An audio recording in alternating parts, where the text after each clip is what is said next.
حضرت ابراہیم علیہ السلام کی عادت یہ تھی کہ جب تک کوئی مہمان نہیں آ جاتا تھا اتنی دیر تک کھانا نہیں کھاتے تھے۔ بھوک لگتی تو کوئی مہمان ڈھونڈتے تاکہ اس کے ساتھ بیٹھ کے کھانا کھاؤں۔ کھانا جتنا بھی مرغن اور جتنا بھی جو ہے وہ پرتکلف کیوں نہ ہو، اگر مہمان کے ساتھ کھایا جائے گا تو اس کا قیامت کے دن کوئی حساب نہیں ہوگا۔ تو مہمان کے ساتھ وہ کھانا کھایا کرتے تھے۔ مہمان اللہ کی رحمت ہوتا ہے۔ اچھا، وہ ایک دن مہمان ڈھونڈنے نکلے تو ایک بوڑھا شخص ملا تو اسے اپنے ساتھ گھر میں لے آئے، بٹھایا دسترخوان پہ۔ جب کھانے کا وقت آیا تو کہا کہ اللہ کے نام سے شروع کرو۔ اس نے کہا میں تو اللہ کا نام نہیں لوں گا، میں تو بتوں کا پجاری ہوں، بتوں کو پوجنے والا ہوں۔ حضرت ابراہیم علیہ السلام نے کہا کہ تیرے ساتھ میرا تعلق کوئی کاروباری، کوئی ذاتی، کوئی اور تو ہے نہیں، میں رب کے لیے ہی تو تجھے کھلا رہا ہوں، اور اگر تو رب کا نام ہی نہیں لے گا تو پھر میرا تیرا رشتہ کیا باقی بچتا ہے۔ اس نے کہا میں چند لقموں کے لیے اپنے بتوں سے بے وفائی نہیں کر سکتا۔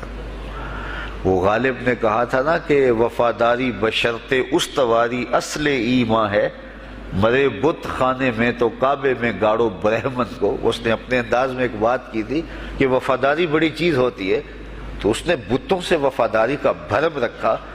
اس نے کہا کہ میں چند لقموں کے لیے جو ہے وہ تیرے رب کا نام لوں اور اپنے معبودان کا نام چھوڑ دوں، یہ نہیں ہو سکتا۔ آج تو لوگ چائے کی پیالی پہ دین بیچ رہے ہیں، کیا آج ممبر و محراب فروخت نہیں ہو رہے؟ لیکن اس بوڑھے شخص نے کہا کہ میں چند لقموں کے لیے، چند ٹکڑوں کے لیے میں اپنے بتوں سے بے وفائی نہیں کر سکتا۔ حضرت ابراہیم نے کہا تو اگر بتوں کے ساتھ اتنی محبت رکھتا ہے تو پھر میں بھی رب کے نام کے علاوہ تجھے دینے پہ آمادہ نہیں ہوں۔ وہ دسترخوان سے اٹھ کے چلا گیا۔ وہ چلا گیا تو جبریل امین حاضر خدمت ہوئے، رب کا سلام دیا۔ اے ابراہیم، رب سلام دیتا ہے اور فرماتا ہے تو نے آج میرا ایک بندہ ناراض کر دیا۔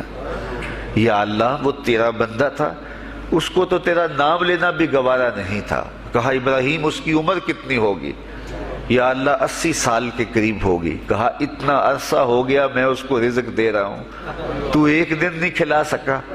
اب ابراہیم علیہ السلام اس کو ڈھونڈنے نکلے ہیں۔ وہ کسی پہاڑ پہ چڑھ رہا تھا، دور سے آواز دی، او میاں آ جاؤ، کھانا ٹھنڈا ہو رہا ہے۔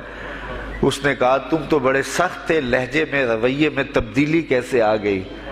کہا کہ اسی رب کا پیغام آیا ہے کہ مجھے اتنا عرصہ ہوا اسے کھلاتے ہوئے، وہ مجھے نہیں بھی مانتا تھا، پھر بھی میں اس کی ضروریات کو پورا کرتا رہا ہوں، اور تم ایک دن نہیں دے سکے، تو آؤ کھانا ٹھنڈا ہو رہا ہے۔ کہا تیرے رب کا نام نہیں لوں گا، کہا نہ لینا۔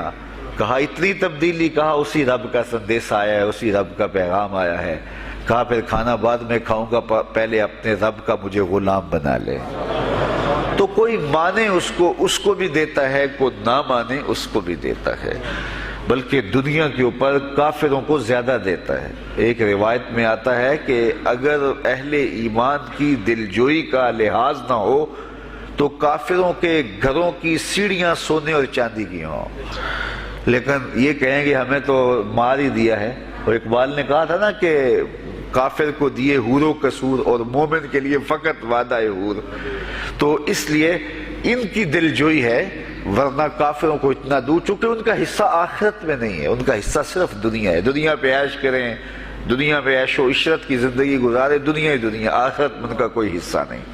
اور مومن کا آخرت میں حصہ ہے، اور دنیا کے اوپر جو تکلیفیں آتی ہیں ان تکلیفوں کا بدلہ اس کو قیامت کے دن دیا جائے گا۔